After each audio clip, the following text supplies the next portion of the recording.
سيد المرسلين وعلى آله وصحبه أجمعين.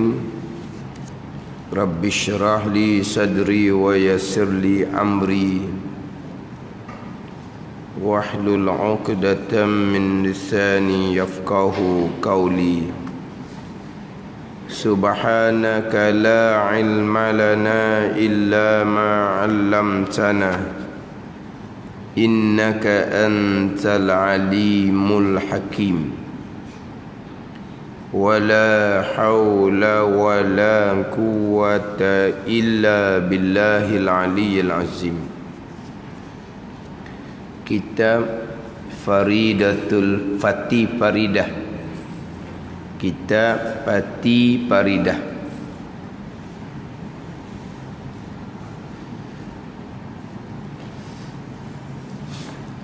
Baris atas sekali, baris atas sekali.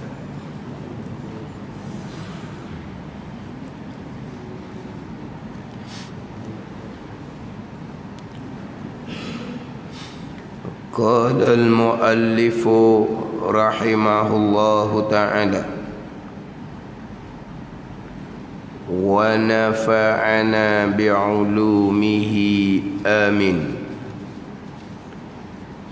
Dalil mukhalafatuhu lil hawadith, dalil mukhalafatuhu lil hawadith, dalil bagi sifat bersalahan Allah Ta'ala, tidak menyamai, tidak serupa Allah Subhanahu Wa Ta'ala dengan segala yang baharu. Kita maklum tiap-tiap satu sifat yang kita berpegang mestilah kena ada dalil sendiri, mestilah ada dalil sendiri. Tiap-tiap satu akidah yang kita pegang, kita pegang kejap. Mukhalafatuhu ta'ala lil hawadith. Kemudian apakah dalil yang kita duk pegang Allah Ta'ala tidak serupa dengan segala yang baharu, hawadith, segala yang baharu, yakni al-makhlukat, segala makhluk Allah Subhanahu Wa Ta'ala. Apakah dalil Allah Ta'ala tidak serupa dengan segala yang baharu, segala makhluk Allah Subhanahu Wa Ta'ala? Ini kena ada dalil. Kita pegang kejap ni mukhalafatuhu lil hawadith, kena pegang kejap. Allah Ta'ala tidak serupa dengan segala makhluk, sama ada pada zat, sama ada pada sifat, sama ada pada perbuatan. Tidak serupa Allah Ta'ala dengan segala yang baharu pada zat, pada sifat, pada perbuatan.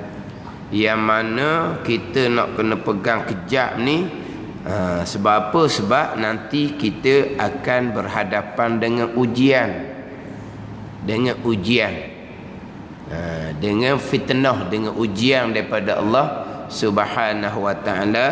Contohnya ujian ketika dekat nak mati. Ujian dekat nak mati adalah ujian akidah. Dekat kita nak mati, tak ada dah ujian syariatnya, syariat zahir. Dekat nak mati, tak usah duduk semayang deh, tak ada dah tu. Kita nak azab nak mati dah ni. Syaitan mari goda, tak usah duduk semayang lah, tak ada dah tu. Apa yang syaitan goda ketika kita nak mati? Syaitan goda dalam persoalan akidah pegangan. Jadi fitnah dekat nak mati, fitnah yang besar adalah fitnah pegangan. Fitnah pegangan itu fitnah besar dekat nak mati. Yang kita duk baca doa tu sebelum daripada kita beri salam, min fitnatil mahya wal mamat wa min fitnatil masihid dajjal.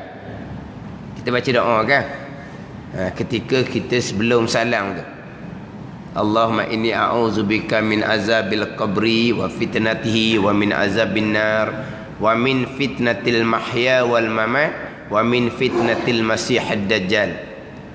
Fitnah hidup dan fitnah ketika dekat nak mati dan fitnah dajjal. Yang mana dua fitnah besarnya adalah fitnah dekat nak mati dan juga fitnah dajjal. Fitnah dekat nak mati ni semua orang akan tempuhi. Fitnah dajjal bagi orang yang hidupnya di akhir zaman akan menempuhi fitnah dajjal.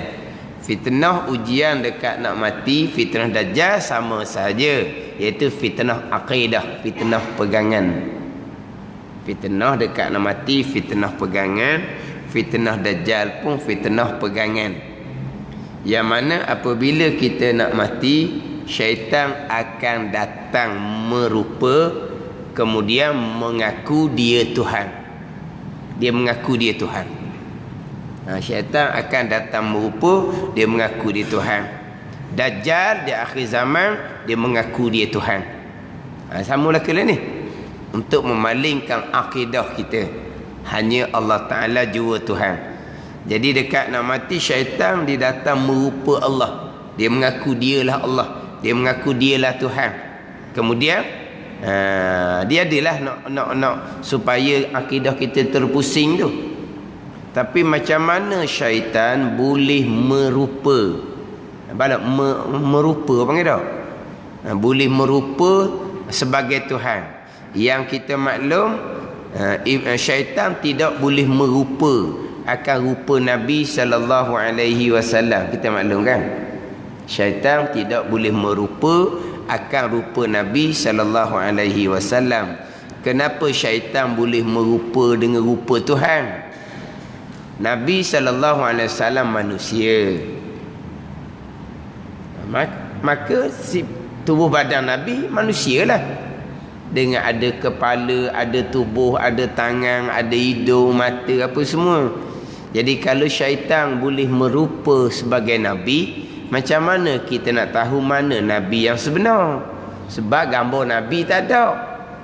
Sebab tu syaitan tidak boleh nak merupa akan Nabi SAW. Tapi macam mana syaitan boleh merupa Tuhan? Syaitan merupa Tuhan, dia buat rupa macam mana pun tetap rupanya rupa hawadis. Tak boleh lagi. Tak? Dia buat rupa Tuhan ni takkan jadi Tuhan. Syaitan tidak pernah melihat Allah Subhanahu wa ta'ala. Jadi kalau syaitan buat rupa, dia mengaku dia Tuhan, dia mari rupa mana? Besar. Bukan. Mukhalafah. Kecil. Lagi bukan. Dia mari cerah. Bukan. Gelap. Nak rupa kat mana?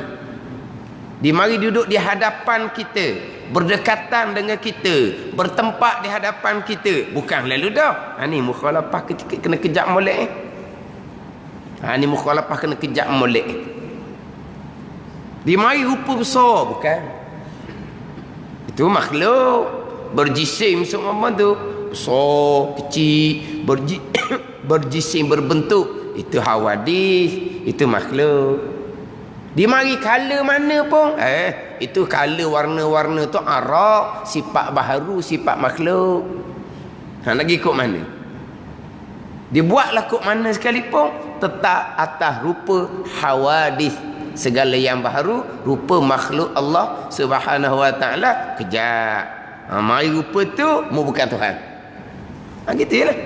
Dia kata kena kejap mukhalafatuhu ta'ala lil hawadis ni. Mari ikut rasa macam Tuhan dah kali. Mari duduk depan, comel pula nampaknya, kilat pula nampaknya, cerah pula, kebetulan pula besar pula. Ya dah berapa kali pun nak kena cuba apa? Ni tak kejap mukhalafatuhu ta'ala lil hawadis. Ni kata Dajjal menghidupkan, mematikan. Dajjal tetap rupa hawadis. Besar Dajjal. Tu rupa hawadis. Mana rupa hawadis, rupa segala yang baru makhluk. Berjisim lah. Dajjal berjisim, berbentuk besar jadi Dajjalnya. Itu bukan Tuhan. Dia mengaku dia Tuhan. Tak. Tuhan mukhalafatuhu lil hawadis. Tuhan tidak berjisim. Tuhan tidak bertempat. Sudah. Ni kata nak kena kejap ni. Mukhalafatuhu ta'ala lil hawadis ni. Akan timbul fitnah dekat nak mati, fitnah Dajjal. Sekarang ni fitnah sekarang ni. Hak golongan-golongan yang terpesong, dibawa akidah Tuhan ni bertempatlah apa semualah. Ni masa kita sekarang ni. Bukan dekat nak mati, bukan akhir zaman masa Dajjal. Sekarang pun banyak dah timbul fitnah bab pegangan, ujian bab pegangan. Dia menyabitkan tempat bagi Allah. Tuhan bertempat, Tuhan begitu, Tuhan begini. Punah ranah tu. Tu kata kena kejap mukhalafatuhu lil hawadith, ni akidah kita. Jangan duduk fikir berkaitan dengan zat Allah Subhanahu wa taala. Kita disuruh berfikir akan kejadian Allah Subhanahu wa taala. Syarak melarang kita berfikir berkaitan dengan zat Allah Subhanahu wa taala. Syarak memerintahkan kitanya tafakkaru fil khalqi ayil makhluk. Berfikirlah kamu pada kejadian Allah Subhanahu wa taala, wala tafakkaru fil khaliq. Jangan kamu fikir berkaitan dengan zat Tuhan yang menjadikan. Fa innahu la tuhitu bil fikrah, kerana khaliq Allah Taala ni tidak meliputi dengan Allah akan fikiran kamu. Jangan duk fikir berkaitan dengan zat Allah Subhanahu wa taala. Kita tak fikir dilarang, syarak melarang. Kita tak fikir, tapi mari terlintas di hati kita. Mari terlintas di hati kita. Macam Tuhan ni di atas, Tuhan ni di hadapan kita, Tuhan duduk dekat dengan kita. Mari terlintas, wajib kita tolong. Wajib kita tolong. Kemudian apa-apa lintasan yang mari terlintas di akal kita, Allah menyalahi. Kullu ma khatara ala balika fallahu bi khilafih. Tiap-tiap perkara yang terlintas di akal engkau, Allah menyalahi. Itu kata-kata yang warid yang datang daripada Sayyidina Ali karramallahu wajhah. Terlintas wajib tolong, tapi apa yang kita terlintas tu Allah menyalahi. Allah dok pesen tu. Sebab apa gitu? Sebab yang ada di gambaran akal kita, apa yang ada dalam kepala otak kita, semuanya adalah gambaran perkara yang kita tengok, perkara yang kita telah tengok. Apa perkara yang kita telah tengok? Perkara yang kita telah tengok adalah hawadis, makhluk Allah Subhanahu wa taala. Jadi hak ada dalam ni rupa gapo ada dalam ni? Rupa benda yang kita tengok tu lah. Gapo dia? Makhluk. Jadi hak terlintas ni, itu semuanya hawadis belaka. Terlintas besar, tu hawadis makhluk Allah. Terlintas di atas, tu makhluk Allah bertempat di atas begitu. Di hadapan, makhluk Allah. Dekat, tu makhluk Allah. Mana? Yang terlintas Allah menyalahi. Ada yang terlintas, apabila terlintas kita wajib kena tolong. Lepas tu lemahlah kita daripada nak tahu Tuhan ni pesen mana, Tuhan ni balas mana. Hak lemah itulah hak ilmu yang kita nak. Ada juga hak tak tahu itulah ilmu yang kita nak. Ada juga hak tak tahu itu ilmu yang kita nak. Faham tak? Tak tahu berkaitan dengan Tuhan tu balas mana, itu ilmu. Selagi tahu di atas, bukan ilmu tu salah. Tahu di hadapan, ilmu tu, tahu ilmu tu salah. Itu bukan pengetahuan yang sebenar. Lemah kita daripada Tuhan pesen mana. Tak tahu, kita tak dapat kita Tuhan tu balas mana, pesen mana. Itulah ilmu yang kita nak. Ada juga hak tak tahu tu kita nak. Bahkan ada juga hak berkaitan dengan makhluk Allah pun. Hak tak tahu tu hak sebenarnya hak ilmu. Mana? Contohnya, orang Yahudi berjumpa dengan Nabi, tanya Nabi berkaitan dengan roh. Tuhan berkata lalu dah, wa yas'alunaka 'anir roh, lagi akan bertanya mereka akan kau berkaitan dengan roh. Qul ruhu ma'i rabbi, jawab roh ni urusan Tuhanku, aku tak tahu. Tak tahu tidak. Ada juga benda makhluk hak tak tahu nak. Maknanya Yahudi bila tanya Nabi kita berkaitan dengan roh, Nabi pun jawab, Ar-ruh min amri rabbi. Ruh ni urusan Tuhanku, aku tak tahu. Jawapan tu sebenarnya Yahudi nak dengar. Kalau Nabi jawab tak tahu je, betul Nabi sungguh. Sebab Nabi mesti jawab gitu. Faham tak ni? Jadi ada benda kena jawab tak tahu, barulah betul. Jadi hak Yahudi tanya Nabi ni berkaitan dengan roh, dia tahu tak? Kalau Nabi jawabnya tak tahu. Kalau jawab tahu, ni nyamo. Nabi palsu ni bukan Nabi sebenar. Bila Nabi jawab tak tahu je, quli ruhun min amri rabbi, bermula roh itu adalah urusan Tuhanku. Ya dah ni. Memang Nabi akhir zaman dah ni. Nah, memang ada benda yang kena jawab tak tahu. Ada ni. Ini roh ni berkaitan dengan hawadis makhluk Allah Subhanahu wa taala pun tak tahu juga. Ni berkaitan dengan zat Allah Subhanahu wa taala sama telah lah. Jadi hak tak tahu lemah daripada nak tahu Tuhan di bala mana. Hak itulah hak ilmu yang dikendaki. Al-ajzu anil idrakun.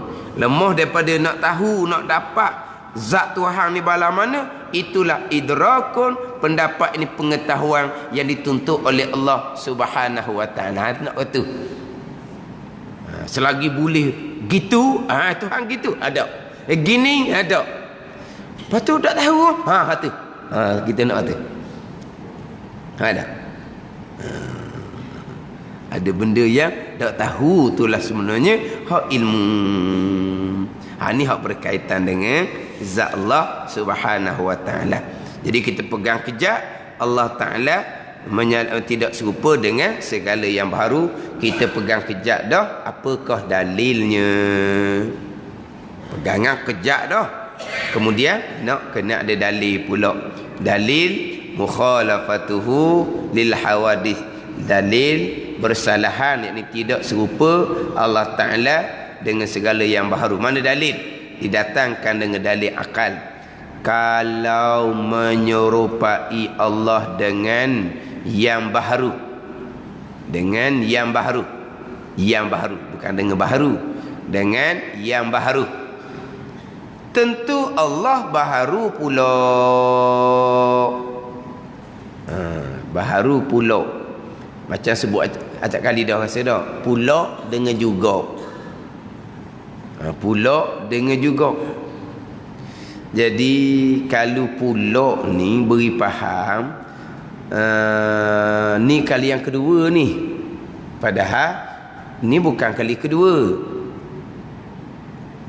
Benda yang lain-lain tetapi serupa.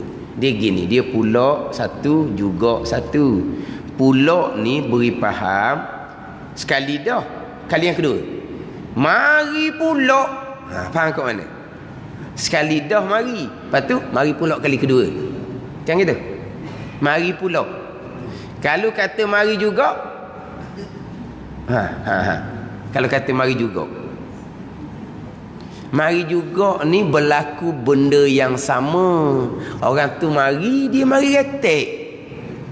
Jadi kita tak mari lagi, tapi serupa pada sama-sama mari. Kalau kata mari juga. Tapi kalau kata mari pula, beri faham sekali dah, ni kali yang kedua pula mari. Kalau kata mari juga, mari pertama kali, tapi serupa dengan orang lain mari, mu mari retek. Mana gitu.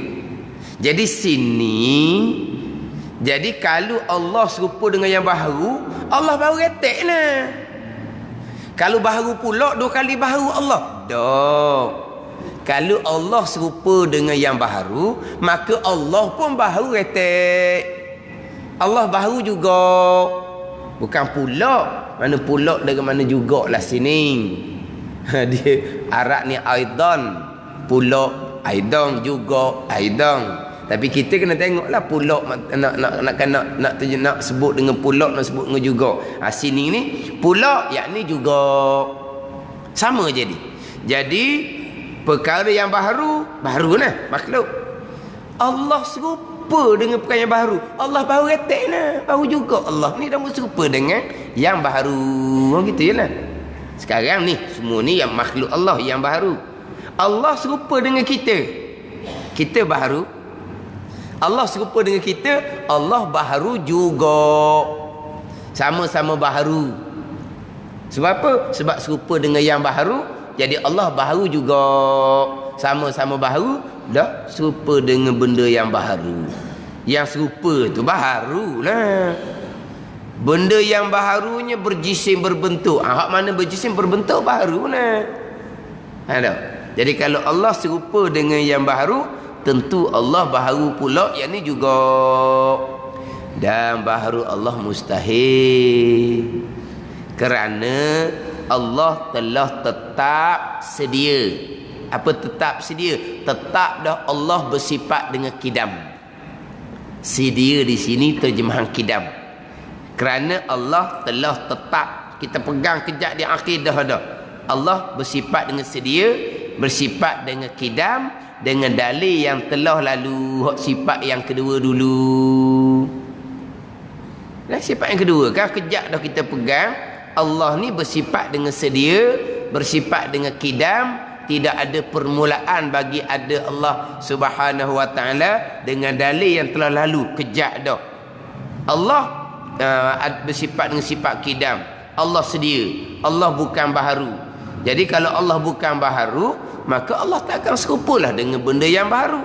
Sebab kalau Allah serupa dengan benda yang baharu, Allah jadi baharu juga. Baharu Allah mustahil. Kejap dah kita pegang Allah bersifat dengan sifat kidam, serta dengan dalil yang telah lalu, maka tetap mana kejap Allah tidak menyerupai akan yang baharu. Dan mustahil lawannya, lawan bagi mukhalafah, iaitu menyerupai Allah akan yang baharu, akan segala makhluk Allah Subhanahu wa taala.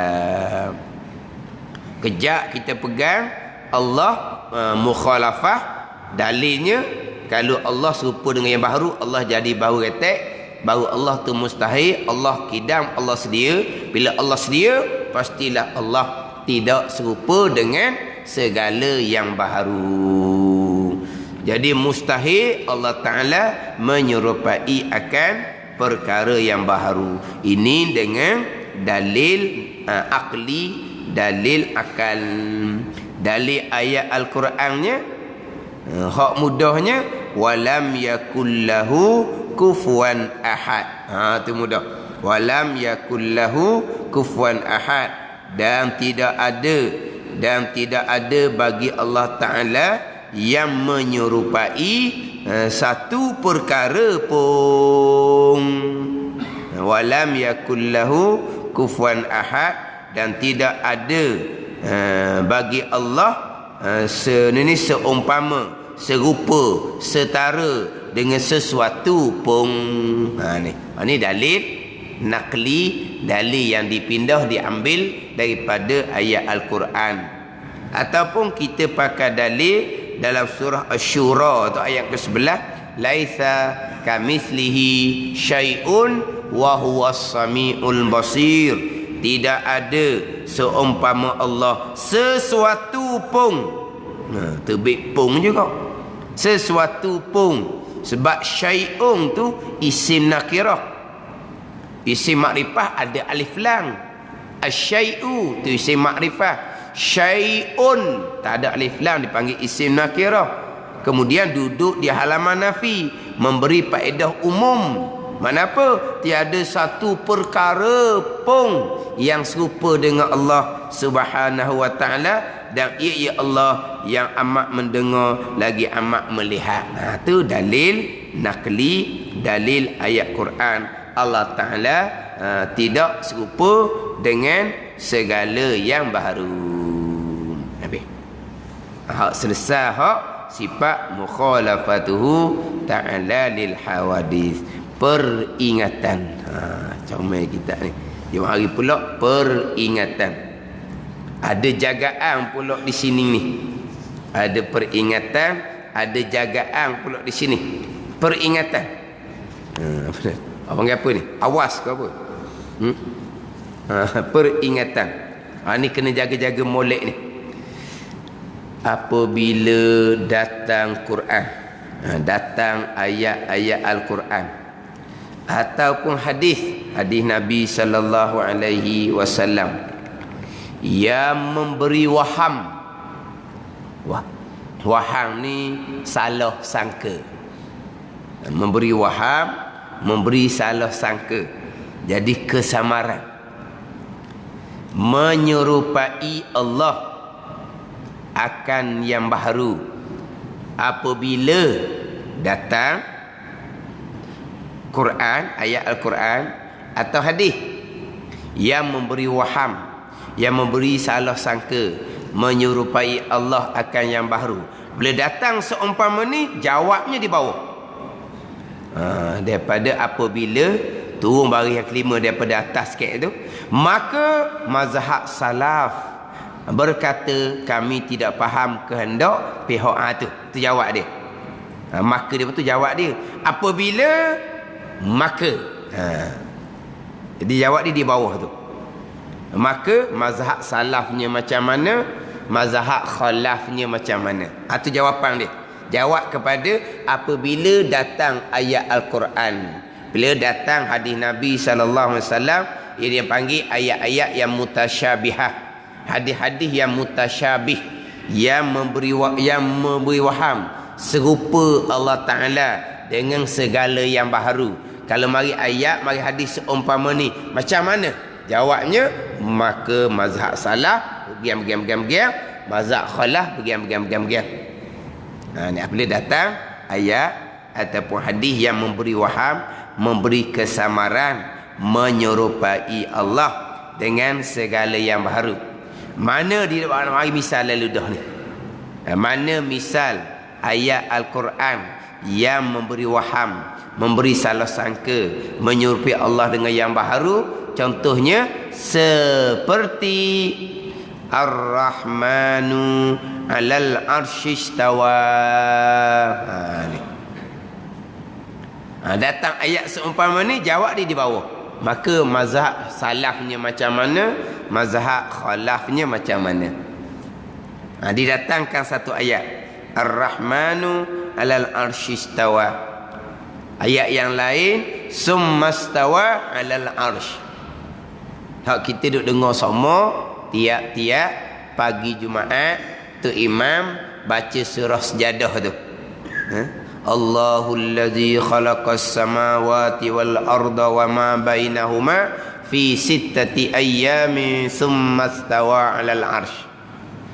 Thumma istawa 'alal 'arsy. Hani Ar-Rahmanu 'alal 'arsy istawa. Yang mana ayat istawa, masdar dia istiwa. Istawa yastawi istiwa. Jadi ayat istiwa Allah atas arasy ni 7 tempat di dalam Al-Quran. Istiwa atas arasy di dalam Al-Quran 7 tempat, 7 ayat. Istiwa alal arsy. Ini istiwa Allah atas arasy, dia ada 7 tempat, 7 ayat. Apa terjemahan Ar-Rahmanu 'alal arsy? Artinya Tuhan yang Rahman. Mana Tuhan yang bernama Rahman. Ar-Rahman ni macam Allah lah, asma bagi Tuhan. Faham tak? Kita Ar-Rahman, Allah yang bernama Ar-Rahman. Tak tu Allah yang bernama Ar-Rahman. Sebab Allah ni macam Ar-Rahman juga nama. Tak?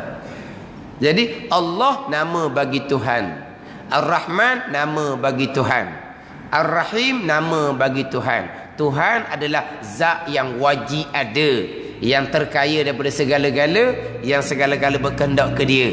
Itu Tuhan. Apa nama Tuhan? Allah. Apa nama Tuhan? Rahman. Apa nama Tuhan? Rahim. Bukan Rahman nama bagi Allah, Rahman nama bagi Tuhan. Dah kalau Rahman nama bagi Allah, Rahman pun asma nama, Allah pun asma nama. Ada ni? Ada orang mengajar tapi kena slow-slow lah. Kalau dia tak boleh, kadang-kadang orang dengar CP-CP, dengar kat tepi light tu pula. Lepas tu sementara nak ijaz tu nah. Ada orang mengajar dia kata Allah bukan Tuhan. Oh, bunyi kata Allah bukan Tuhan, pula mati orang ni sesat mana ni. Allah bukan Tuhan, Allah nama bagi Tuhan. Jadi dengar Allah bukan Tuhan, oh lah apa benda ni? Dah, Allah bukan Tuhan, Allah nama bagi Tuhan yang wajib ada, yang terkaya daripada segala-gala, yang segala-gala berkendak ke dia. Tu Allah nama bagi Tuhan. Tak? Macam Ar-Rahman tu lah, nama bagi Tuhan. Ar-Rahim, nama bagi Tuhan. Ke mana? Punya kata Allah bukan Tuhan, kena takak lalu. Dia salah faham. Mana disebut tu sebut, nak sebut sebenarnya betul lah. Allah ni nama bagi Tuhan. Tuhan ni zat yang wajib ada. Az-zat al-wajibul wujud. Zat yang wajib ada, yang bersifat dengan sifat kesempurnaan. Itu Tuhan. Nama Allah, nama Rahman, nama Rahim. Tu nama Asma 99 tu kan. Nama 99. Sini comellah ni. Tuhan yang bernama Rahman. Bukan dia kata Allah yang bernama Rahman. Tuhan yang bernama Rahman alal arsy, di atas arasy, istawa mana tertinggi, ala wartafa'a tertinggi atas arasy. Maka zahir ayat ini Allah berpihak, iaitu tertinggi di atas arasy. Zahir. Tapi ini salah satu daripada zahir, sebab tertinggi ni ada tertinggi nisbah jihah, tinggi. Ada tertinggi nisbah pangkat, tertinggi juga. Tak ada ni. Tapi istiwa ni zahir dia macam tertinggi pada jihah, pihak, tinggi atas. Jadi arah duduk bawah. Faham tak ni? Jadi orang boleh, ini tertinggi nisbah dengan jihah, pihak. Tapi tertinggi ada juga nisbah pakat, nisbah darajat, nisbah martabat. Faham tak ni? Tinggi ni, tertinggi. Dia kadang-kadang bukan jihah, kadang-kadang pangkat. Dia pangkat tinggi. Allah tinggi pangkat dia. Mana tinggi dengan pokoknya? Kalau kau tanya lah, tu tinggi pokoknya, tinggi lain. Pangkat tinggi ni pangkat. Allah dia belajar tinggi sungguh. Tinggi dia belajar. Berapa tingkat sekolah dia? Setikat aja. Tu tinggi apa setikat? Kalau dia tinggi ni kena belajar rumah flat ni, rumah ni tingkat belah-belah. Tu tinggi lain. Jadi tertinggi itu sendiri ada tertinggi jihad, ada tertinggi pangkat. Sini zahirnya di antaranya Allah tu berpihak. Itu di antara zahir, iaitu mana berpihak tertinggi di atas arah. Tertinggi di atas arah. Ni hak zahir. Hak zahir. Ijma' ulama ahli sunnah wal jamaah. Ijma' ulama ahli sunnah wal jamaah memalingkan daripada makna hak zahir ni. Hak tertinggi maknanya Allah di atas, arah di bawah. Hak ni ijma' ulama ahli sunnah wal jamaah berpaling daripada hak zahir makna ayat ni. Ni ijma' ahli sunnah, dia mentakwilkan. Mana pentakwil? Dia memalingkan lafaz daripada hak zahir. Hak zahir kata istiwa tertinggi ni dengan makna atas. Ni hak zahir. Ijma' ulama ahli sunnah menyucikan Allah daripada hak zahir ni, hak zahir ayat ni. Abang apa? Ijma' ulama ahli sunnah mentangzihkan, menyucikan Allah daripada zahir ayat. Zahir ni tertinggi. Ni arah ni. Macam ni. Ni. Istawaitu alal kursi. Ni. Mana apa? Kursi di bawah, saya di atas. Ni tertinggi ni. Ni. Kita ni. Gitulah. Jadi zahir sini kau Allah berpihak, yakni tertinggi atas arah. Ni zahir. Ijma' ulama ahli sunnah wal jamaah menyucikan Allah daripada zahirah. Menyucikan dengan ayat mana? Dengan ayat yang terdahulu lah. Walam yakullahu kufuwan ahad. Dengan ayat laisa kamitslihi syai'un wa huwas samiul basir. Tu. Sebab kalau jenis tertinggi, mai duk atas ke bawah ke apa ke, itu semua adalah makhluk belaka seumpama tu. Jadi zahir ayat ni ijma' ulama ahli sunnah wal jamaah menyucikan Allah daripada berpihak, berjihad seumpama ni. Ni kena faham di situ. Sama ada salafan ataupun khalafan. Salah ke khalaf ke sama je. Ijma' ulama ahli sunnah wal jamaah. Kalau menyabitkan Allah zahir, Tuhan tertinggi atas arah lah. Itu bukan akidah ahli sunnah wal jamaah. Menyabitkan Allah berjihad, ada jihad belah atas. Ni zahir. Zahir ayat kita lah. Tapi ulama ahli sunnah wal jamaah mentakwilkan ayat ni, memalingkan ayat daripada hak zahir makna. Dipanggil takwil sarful lafzi an zahirihi, memalingkan lafaz ayat daripada hak zahir. Ikhraj syai' an zahirihi al mutabadari minhu, kita mengeluarkan sesuatu dari zahir ayat yang segera faham tu. Itu ittifaq, sepakat antara salaf dan khalaf. Situ. Yang pertama, wajib menyucikan Allah Subhanahu wa taala di zahir ayat. Itu ijma' ahli sunnah wal jamaah, sama ada salaf ataupun khalaf. Kemudian sebenar-benarnya apa makna ayat tu, barulah ulama salaf, ulama terdahulu serah makna kepada Allah. Ulama khalaf letak makna yang selayaknya dengan Allah Subhanahu wa taala. Sebab istiwa tu sendiri ada bagai-bagai makna. Hak zahir gak segera faham gak istawa ni jalasa istaqarra. Jalasa ni. Ni duduk istaqarra, tetap. Tu hak zahir dia. Hak tu ijma' menyucikan daripada zahir tu. Dan apa makna sebenar? Ulama salaf tak usah duduk tanya-tanyalah. Serah makna kepada Allah Subhanahu wa taala. Beriman dengan ayat tu tetap dah. Ulama khalaf pula letak makna yang selain dengan Allah. Sebab istawa ada lagi makna-makna yang lain. Gitu je lah.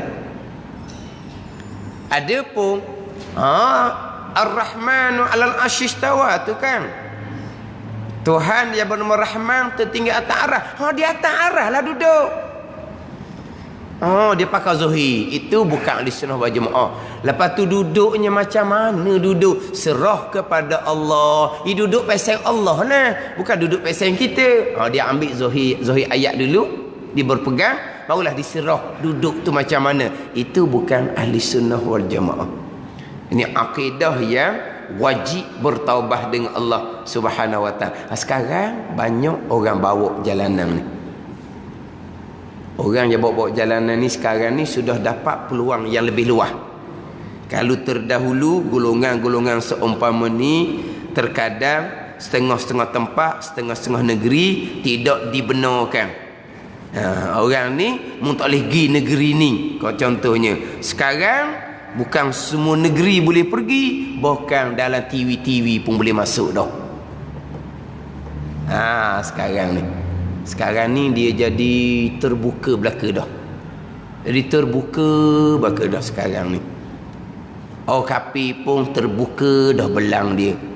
Orang yang liberal tak bawa agama pun terbuka dah belang dia. Orang yang bawa ajaran akidah terpesong ni pun terbuka dah ruang untuk dia sekarang ni.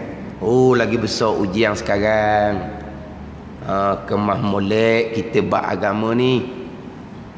Akidah kita kena kemah, iman kita kena kuat. Nak kuat iman ni mari daripada amal ibadah yang sempurna, pekoh tasawuf, wajib sunat. Baru nak kuat iman kita. Tapi nak kuat iman, sah iman dulu, ngaji akidah dulu molek untuk sah iman. Ni kalau berpegang dengan akidah yang terpesong seumpama tadi Tuhan di atas arah, Tuhan duduk atas arah, tak ada kira lah, tu berdosa akidah gitu. Akidah yang fasik, yang berdosa besar, akidah yang mubtadi', akidah yang bid'ah. Bid'ah ni bid'ah i'tiqadiyah. Ni bid'ah sesat.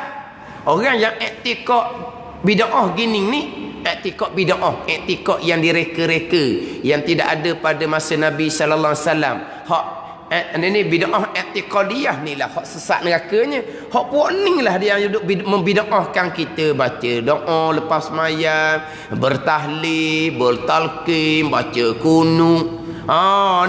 Ni bid'ah belaka ni, sesat belaka ni. Mana hak baca hak wirid, hak baca doa lepas solat berjemaah dengan bersama dengan tu imam, hak mana hak tahlil, hak mana hak talqin. Hak ni bid'ah belaka ni. Itu benda porong agama, benda khilaf. Tapi merekanya ada yang berpegang dengan akidah yang bid'ah. Ni hak bid'ah sesat. Ni sekarang ni dapat ruang. Dah ni. Jadi orang kafir sendiri pun sekarang ni, mari mana keberanian pelik-pelik.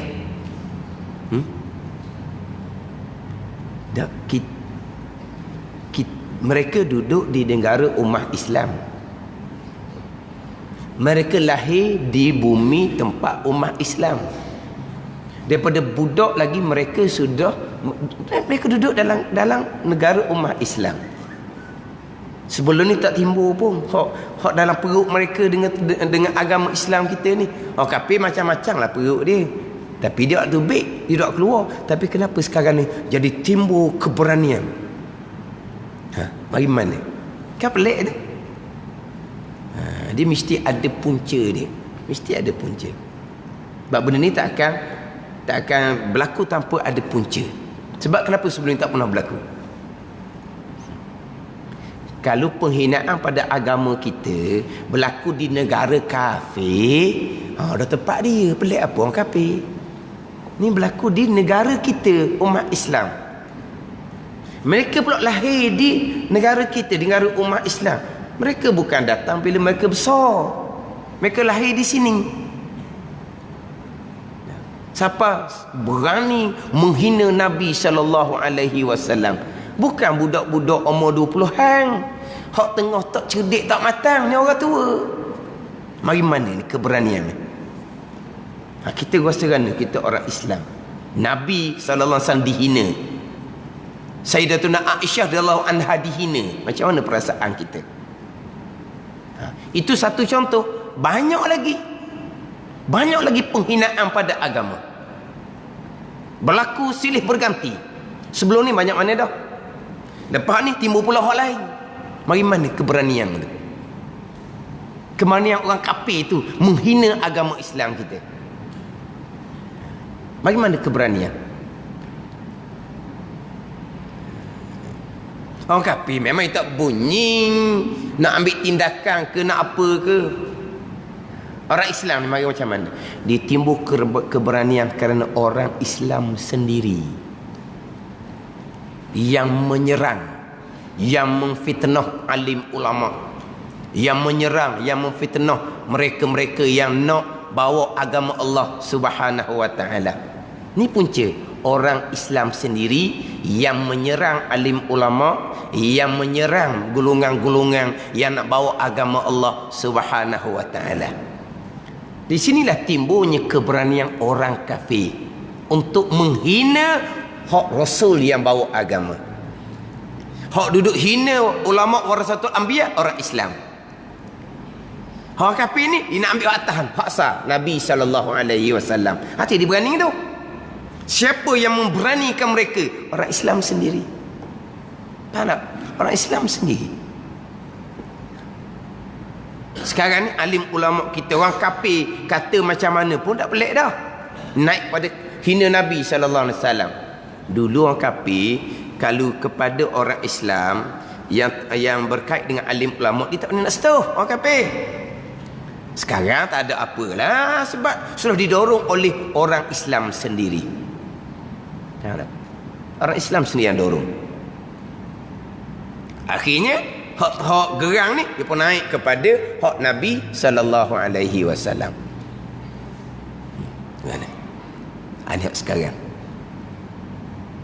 Dia tak akan jadi tiba-tiba. Keberanian timbul ni tak akan timbul tiba-tiba. Dorongan ni daripada orang Islam sendiri. Daripada orang Islam sendiri.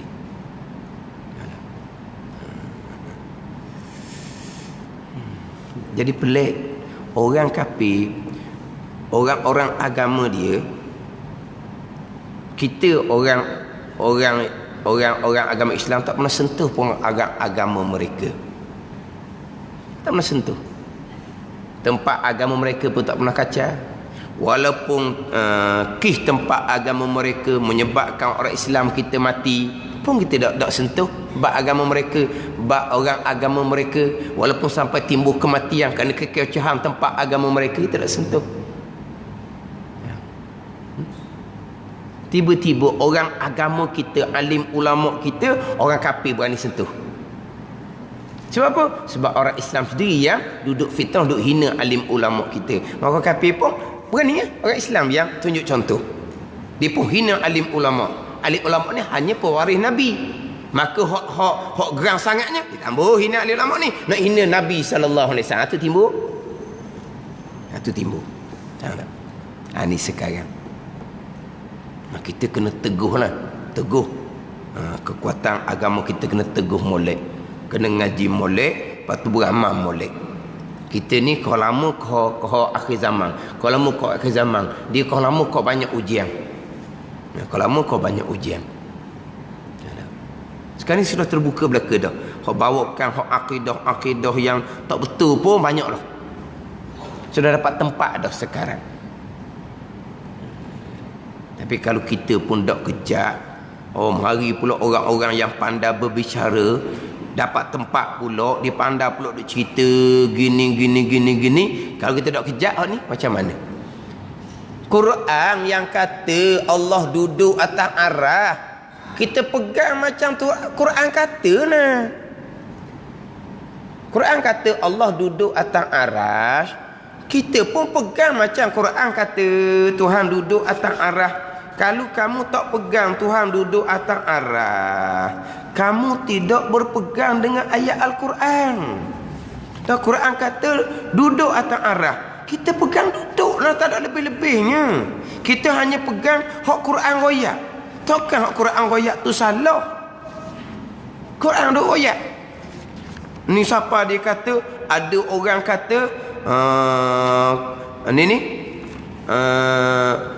Quran hak kata Tuhan duduk atas arah tu jadi salah. Maknanya seolah-olahnya kamu ni mensyirikkan Quran, dia kata. Sebab Quran kata dah Tuhan duduk kan atas arah. Tak usah duduk banyak-banyak hal lah. Kita peganglah. Quran kata Tuhan duduk atas arah. Lepas tu balah mana Tuhan duduk tu, dia duduk soal lah. Tuhan duduk peseng Tuhan lah. Takkan Tuhan duduk peseng kita. Kita pun dengar, dah Quran kata Tuhan duduk, kita pakai duduk ketek. Kalau kita tak kemah molek.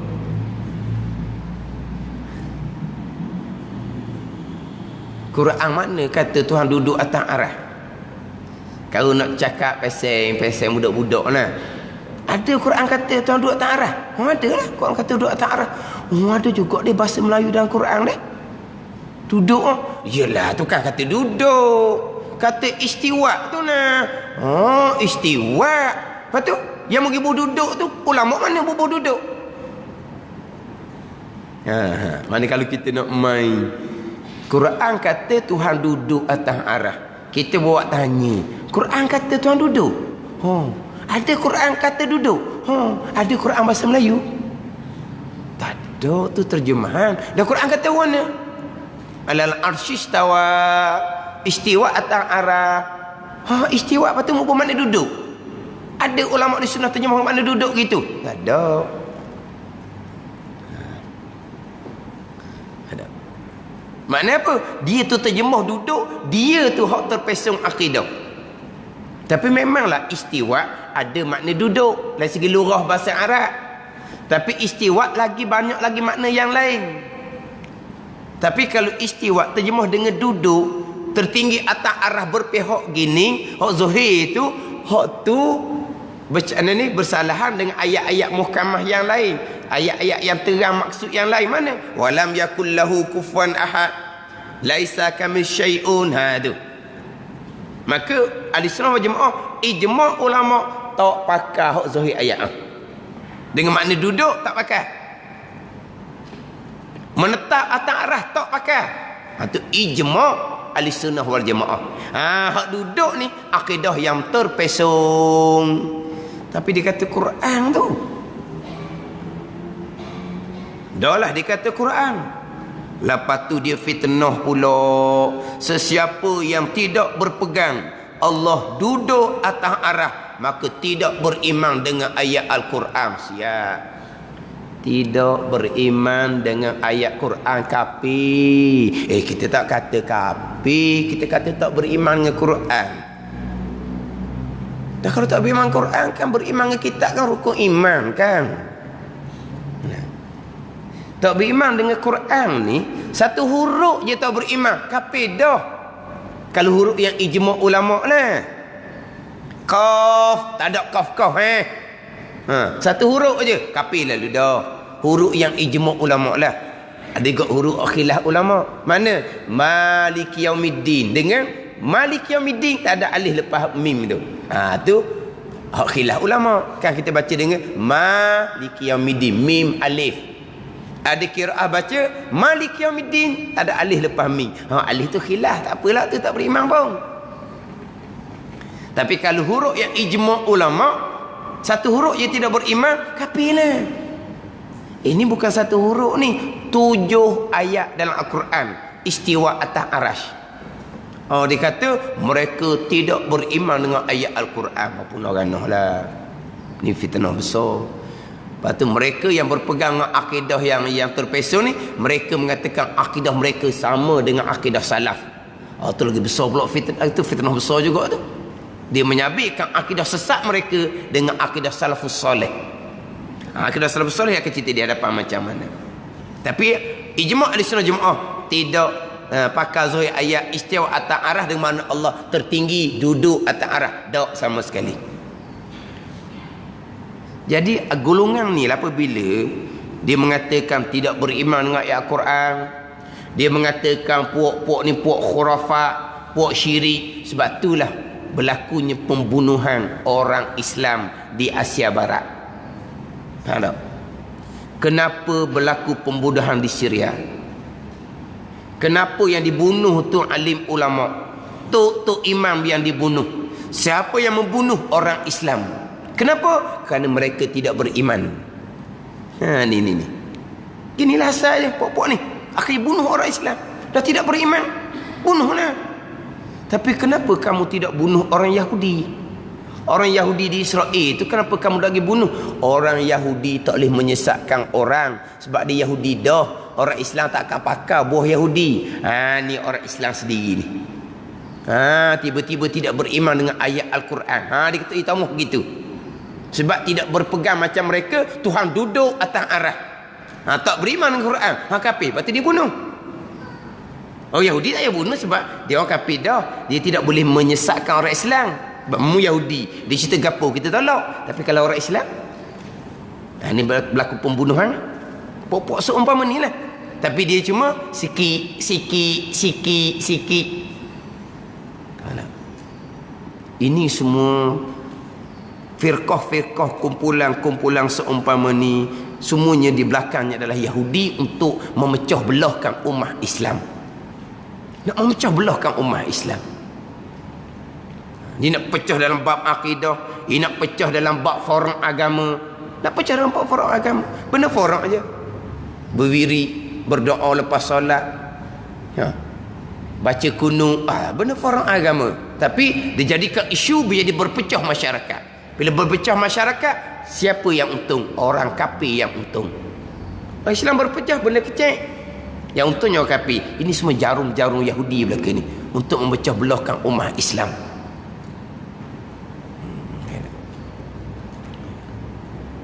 Betul kata kita kena kemah molek dalam perkara ni. Mudah-mudah Quran yang kata tidak beriman Tuhan duduk tu, tidak beriman dengan ayat Al-Quran. Ayat Al-Quran tetap dah. Ayat yang makna hanya Allah mengetahui pun kita beriman. Alif Lam Mim, kita beriman. Apa makna? Allahu a'lamu bimuradih, Allah yang mengetahui. Kita beriman. Ayat Quran kita wajib beriman. Sebab apa? Itu rukun iman. Satu huruf pun kita wajib beriman. Itu ayat Quran. Termasuk istiwa atas arah, kita wajib beriman. Tapi apa makna ayat? Hak zahirnya tertinggi atas aras, berpihak, berjihad seumpama ni. Hak ni ijma' ahli sunnah wal jamaah. Tidak pakai mana hak zahir tu, hak segera faham. Itu ijma' ahli sunnah wal jamaah, mentangzihkan, menyucikan Allah Subhanahu wa taala daripada hak zahir, hak tertinggi tu. Kemudian ahli sunnahnya macam mana? Maka mazhab salaf diterjemah dengan ulama dahulu. Ulama dahulu. Salaf ulama dahulu. Khalaf di bawah tu ulama di belakang, ulama kemudian. Salaf ulama terdahulu, khalaf ulama terkemudian. Gitulah. Jadi kita salaf khalaf ni seeloknya dengar salaf, dengar khalaf, kita faham lalu lah. Salaf khalaf, salaf khalaf. Kadang-kadang orang ceramah tak terjemah dah salaf tu apa dia, khalaf tu apa dia, dia tak terjemah dah. Maka kita sebut salaf khalaf ni kita tahu lalu dah. Ada? Kita tahu lalu dah. Kita takat lalu dah. Salafnya ulama terdahulu, khalafnya ulama kemudian. Hak salah ulama terdahulu ni, hak dahulunya hak mana ni? Dia ada 2-3 pandangan pula. Ulama salah ni, setengah pandangan mengatakan 3 kurung yang pertama.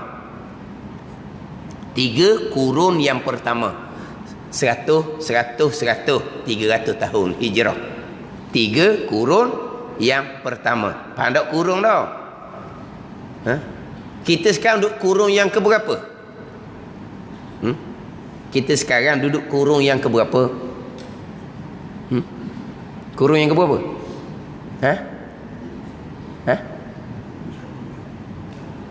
21. Kurung yang ke-21.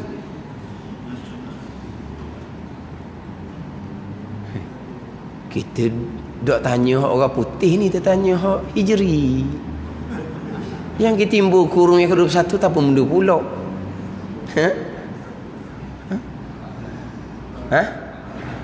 Berapa panggil kurung yang ke-14? Masa 1440 jadi kurung ke-14. Kalau 1400 kurung yang ke-15.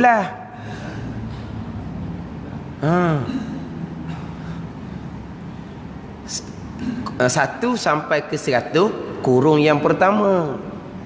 100 ke 200 kurung yang kedua. 200 kurung yang ketiga. 300 kurung yang keempat. Dia gitu. Sebab masa-masa Khulafaur Rasyidin tu kan, dia tu dia panggil kurung yang pertama. Imam Syafi'i lahir 150, kurung yang kedua. Hak 100 tu kurung yang kedua. Hak 1400 kurung yang ke-15. Hak sani kurung yang ke berapa? 21. Hak tu 2019. Kurung 21 tambah tu. Kita nak hijri lah ni. Jadi 3 kurung yang pertama. Kurung Nabi, kurung sahabat, kurung yang pertama. Kemudian tabi'in, tabi'in, kurung yang kedua. Kemudian tabi'in itu kurung yang ketiga. 3 kurung yang pertama. Jadi Imam Syafi'i kita salah mana? Imam Syafi'i lahir 150, meninggal 205 Hijri. Betul tak? Gitu tak? Itu dipanggil ini ulama salaf, ulama terdahulu. Yang masyhurnya gitu. Ada setengah pandang mengatakan salaf ni sahabat, tabi'in dan tabi'in. 3 tu je lagi. Tu kalau sahabat, tabi'in, tabi'in setakat 2 kurung je lah. Tapi ada setengah pandang mengatakan salaf adalah 500 tahun. 500 tahun itu dipanggil salaf. Dan ada pandangan mengatakan salah ni hok 600 tahun. Dia ada bagai-bagai pandangan lah. Kata setengah salah di 3 kurung yang pertama, kurun yang diaku oleh Nabi sallallahu alaihi wasallam. Hak Nabi sallallahu bersabda, khairun nas qarni, summal ladzina yalunahum, summal ladzina yalunahum. Sebaik-baik kurung, Nabi kata kurung aku, kurung Nabi sallallahu alaihi wasallam. Kemudian kurung mereka yang mengiringi kurung aku, kurung yang kedua. Kemudian mereka yang mengiringi mereka yang mengikuti kurung aku, kurung yang ketiga. 3 kurung yang pertama, ia panggil Ad-Dauruz Zahabi, pusingan keemasan. Di 3 kurung yang pertama ni kira solid lah. Sama sekali dalam bab pegangan memang solid dalam bab pegangan.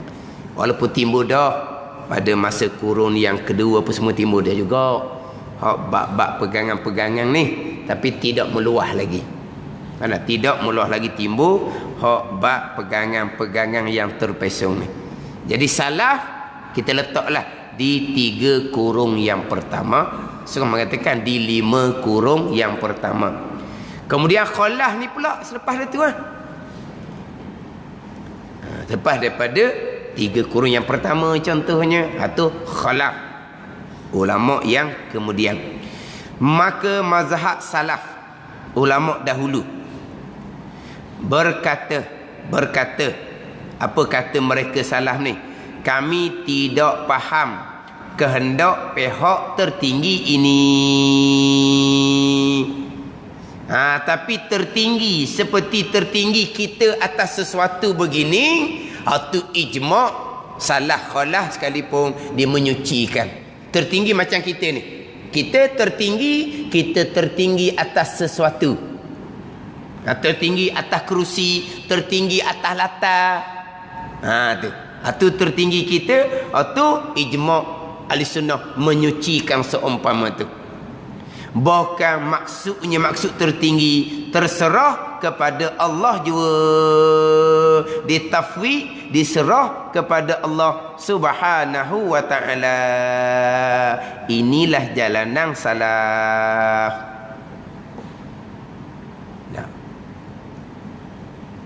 Jadi tertinggi tu tak tahu apa tertinggi. Kalau tertinggi berpihak tu tahu. Sekarang ni salah, kami tidak faham kehendak pihak tertinggi tu. Tertinggi tu maksudnya apa? Kami tak faham. Kalau tertinggi hak zahir, tertinggi atas sesuatu, tu semua orang faham. Ke tak faham? Kita tertinggi atas kerusi, tertinggi atas latar, faham tak tu? Atau faham? Tapi hak tu Allah Ta'ala mustahil sama sekali. Tapi apa makna tertinggi itu? Serah makna kepada Allah Subhanahu wa taala. Sudah, mudah je salah. Salah cukup mudah. Tak bahas, tak sentuh langsung ayat-ayat mutasyabihah, memada dengan menyucikan mentangzihkan Allah daripada serupa dengan makhluk, kemudian diam dan serah makna kepada Allah Subhanahu wa taala. Hak zahir ayat mereka tak pegang sama sekali, tapi mudah. Jalan ulama salah cukup mudah, serah makna kepada Allah Subhanahu wa taala. Tak ada susah lah. Tak usah nak cari makna apa yang selayaknya bagi Allah. Tak payah, serah kepada Allah Subhanahu wa taala. Tak ada susah payahnya nak tafsir ayat-ayat yang mutasyabihah. Tak ada susah payah. Itu ulama salah. Inilah jalanan yang lebih aslam, lebih selamat, jalanan yang lebih rajih, lebih kuat dalil. Memanglah jalanan ulama terdahulu lah jalanan yang lebih kuat, mereka yang hampir dengan Nabi sallallahu alaihi wasallam. Tapi tertinggi hak kita segera faham, tertinggi atas sesuatu, hak tu ijma' ahli sunnah termasuk salah, tidak pakai hak zahir tu. Termasuk duduk tu lah. Oh, duduk patut menyenggeng lah apalah apa benda lah dia nak. Ni semua ni hak akidah yang terpesong lah ni. Tapi kadang-kadang Tuhan beri ujian kita, golongan yang terpesong ni dia punya cara dia menarik minat kita tu pandai. Orang kita ni dia lebih kepada yang mana yang lebih menarik minat mereka. Tu kita. Kemudian orang pula ada nama, ada pakar. Jadi kita kau mudah makan. Faham tak? Akhirnya tertinggi duduk atas. Duduk atas arah. Tu macam-macam lawak terpesong ni dibawakan dia. Tapi dia kata dia salah. Tengok molek salah. Hak tertinggi, hak kita segera faham, atau tak sama sekali. Kami tak faham apa makna tertinggi. Kalau tertinggi macam umpama kita atas sesuatu benda, hak tu kita faham, berapa tak fahamnya. Hak tu hak zahir dianya. Hak tu wajib ditanzihkan, wajib disucikan. Hak tu tertinggi, kami tak faham makna dia. Lepas tu makna dia apa? Serah kepada Allah Subhanahu wa taala. Tak payah banyak-banyak hal. Ni jalan ulama salah. Yang mana akidah mereka pada masa salah cukup suci, cukup bersih. Gitu ya dianya. Pada masa kita hak akidah, hak muhkamah, hak terang maksud qada qadar pun. Nak cerita baik tiap usaha pun. Hak mengaku aliran agama ni pun macam-macam bawakan. Macam-macam bawakan. Hak mengaku aliran agama ni macam-macam bawakan. Kita boleh tengok rakaman. Kalau pembicaraan baik tiap usaha, macam-macam. Hak tu hak jelas, hak qada qadar ni. Hak tu pun boleh terpesong sama telah hak ayat-ayat mutasyabihah ni. Lepas tu kata kena beringat. Ni hak salah. Dan mazhab khalaf ulama terdahulu ditakwil pada maksud ayat ini. Takwil dengan tafsir dengan ta'yin, bubuh makna yang selayaknya. Ni beza salah dengan khalaf. Betul sama, hak samanya apa? Ijma' salah dan khalaf tak pakai zahir ayat.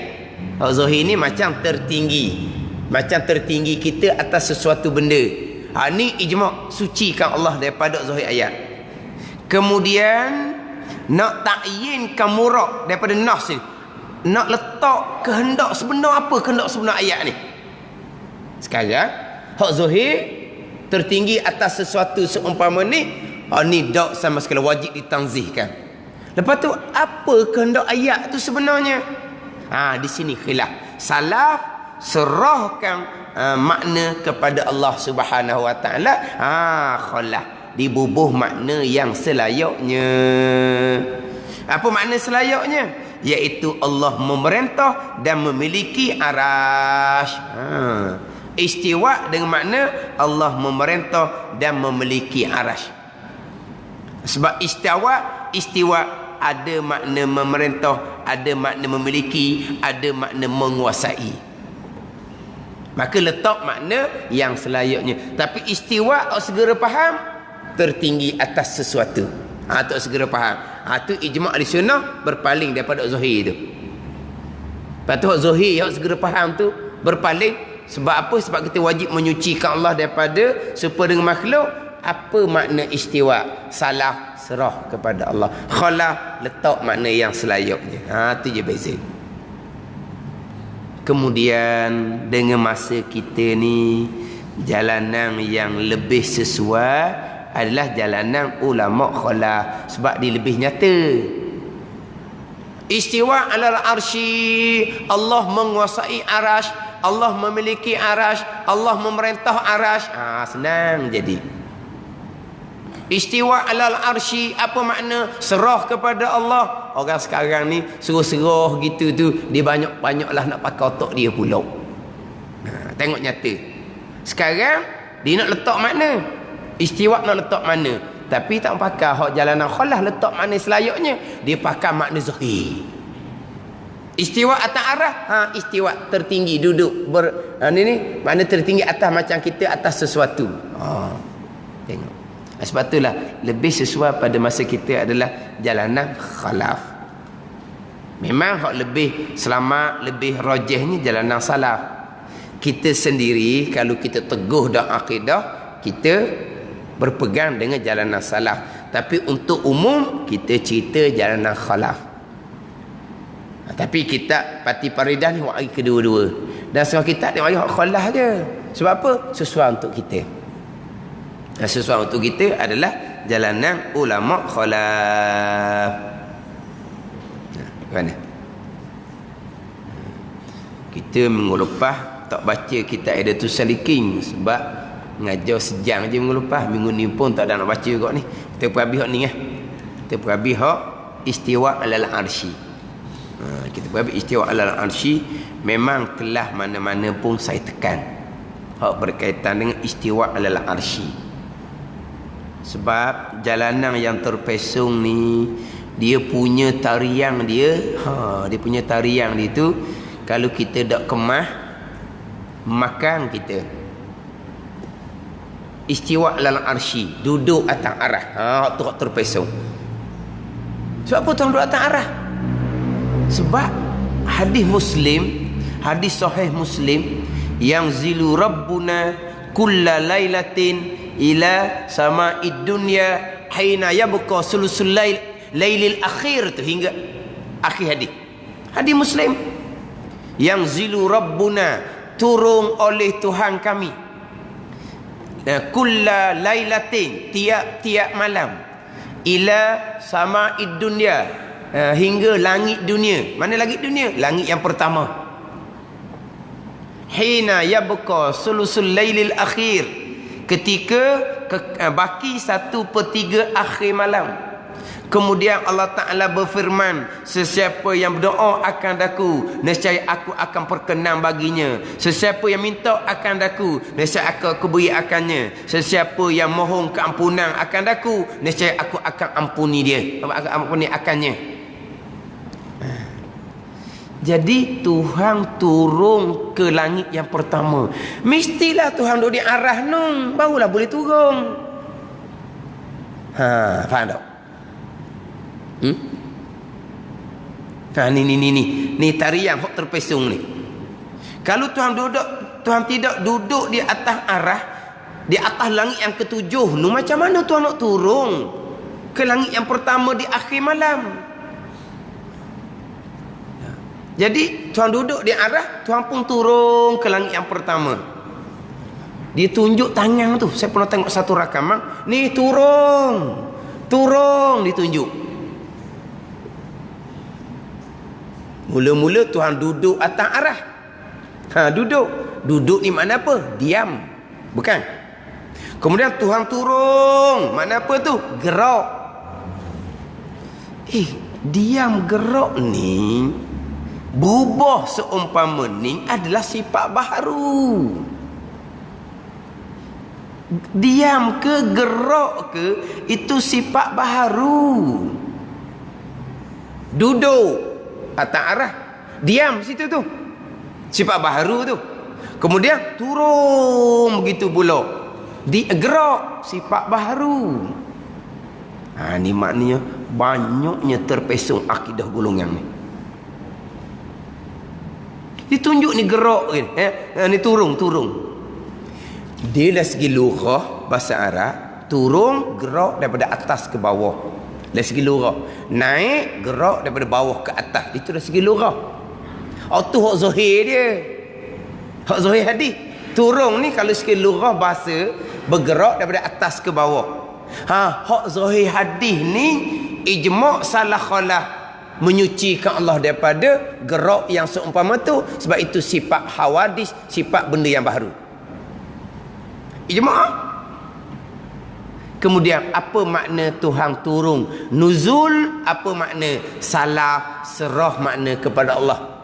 Nuzul, Nabi sebut nuzul. Kita pun berpegang dengan Tuhan nuzul kepada langit yang pertama di tiap-tiap malam 1/3 malam akhir. Turun macam mana? Serah kepada Allah. Bukan turun gerak gini. Itu salah. Khalah yang zilu rabbuna, yakni yang zilu malaku rabbina, turun oleh malaikat Tuhan kami.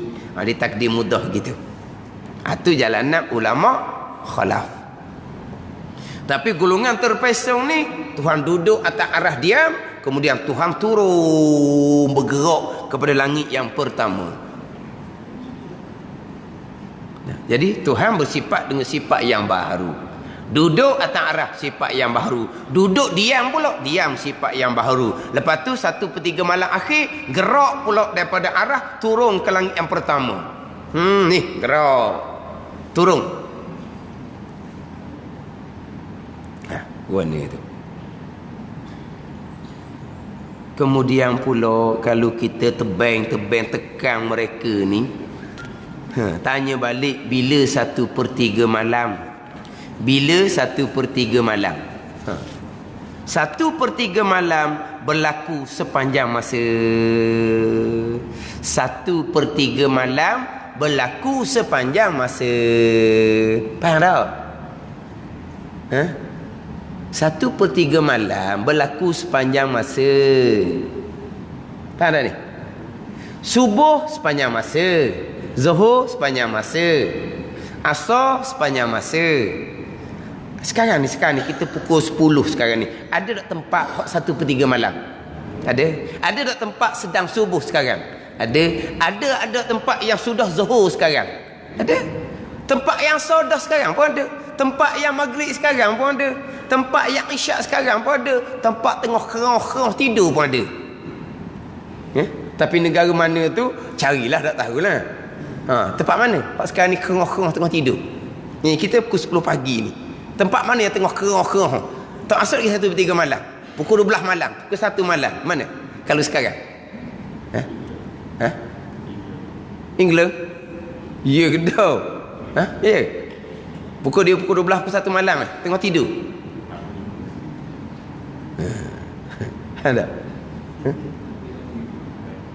Ada setengah tempat dia ada belaka dia punya time dunia ada.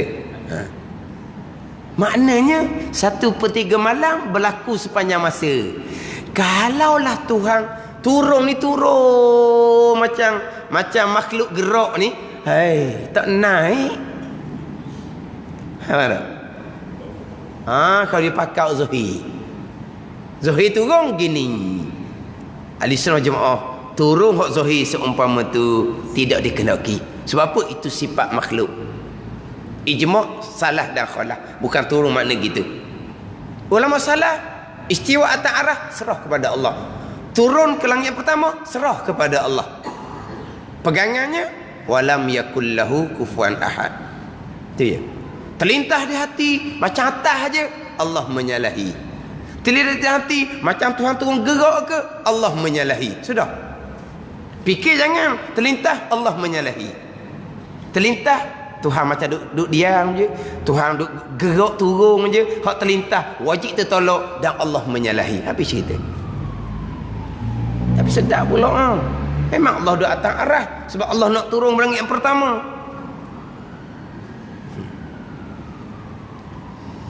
Jadi sekarang ni timbul macam-macam. Tok guru dulu tak ada benda-benda pelik gitu. Tak ada benda-benda pelik. Sekarang ni pelik macam-macam. Maknanya kadang-kadang dia nak menyesatkan pula jalanan ulama khalaf. Hak letak makna yang selayak dengan Allah ni, dia nak menyesatkan pula. Kalau sesat jalanan ulama khalaf ni, tak ada lah umat Islam. Sebab tu dia bunuh mudah-mudah orang. Dia nak menyesatkan ulama khalaf. Ulama khalaf ni siapa guru mereka? Silsilahnya ulama salaf.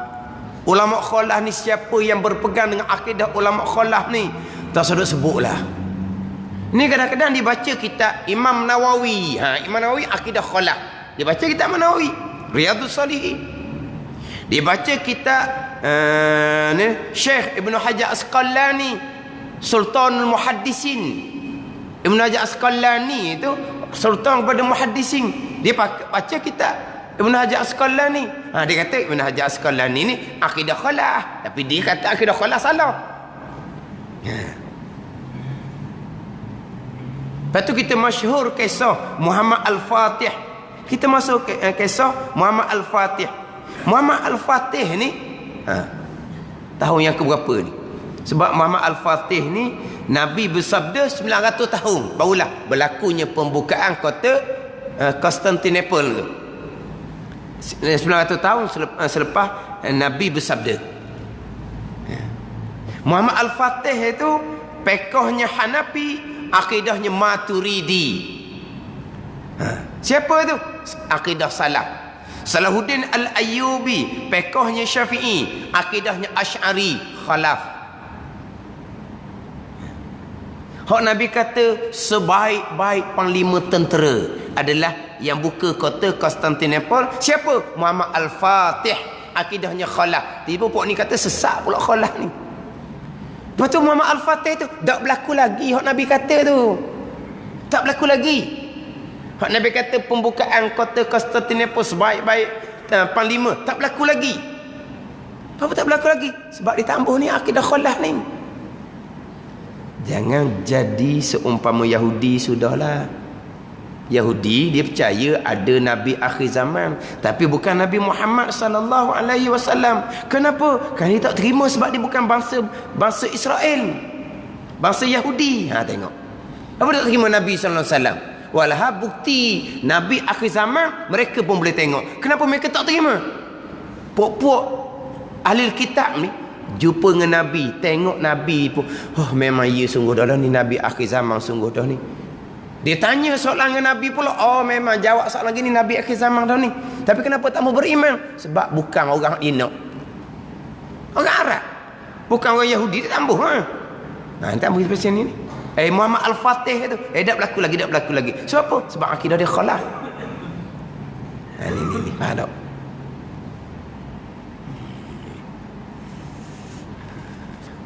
Kemudian banyak lagi lah ayat-ayat yang lain yang selain daripada istiwa alal arsy, yang kesamaran Allah dengan tempat. Banyak lagi ayat-ayat yang lain. Kemudian akidah kita kejap, Allah Ta'ala tidak serupa dengan yang baharu. Kita berpegang akidah kita kejap sebagaimana Allah sedia kala, Allah kekal seumpama tu selama-lamanya. Sebagaimana Allah sedia kala. Sedia kala Allah, kana Allah walam yakun syai'un ghairuh. Ada Allah Ta'ala dan tidak ada serta Allah sesuatu. Faham tak?